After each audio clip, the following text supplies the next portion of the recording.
படத்தில்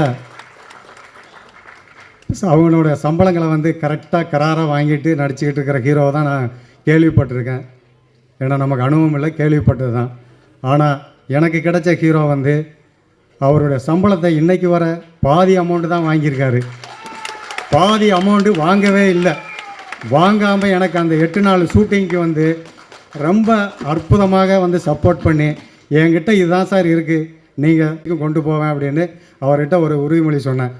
அதை அடுத்த நிமிஷமே யோசிச்சுட்டு சொல்கிறேன்னு கூட சொல்லாமல் அந்த நிமிஷமே வந்து சார் படத்தை முடிக்கணும்னு வந்துட்டிங்கன்னா கண்டிப்பாக நான் விட்டு கொடுக்குறேன் அப்படின்ட்டு அவர் வந்து எனக்கு எந்த ஒரு எதிர்பார்ப்பும் இல்லாமல் இன்றைக்கு வரைக்கும் டப்பிங் முடித்து ப்ரொமோஷன் வரைக்கும் ஆடியோ லான்ச் வரைக்கும் வந்திருக்காரு. அவருக்கு வந்து நான் என்றைக்குமே கடமைப்பட்டிருக்கேன். இதை வந்து நான் சொல்லணுங்கிறது தான் சொல்கிறேன். மற்றபடி வந்து அதிகமாக பேசி எனக்கு மேடை பழக்கமும் இல்லை. அதனால் இதோடு என்னுடைய உரையை முடித்துக்கொள்கிறேன். நன்றி, வணக்கம்.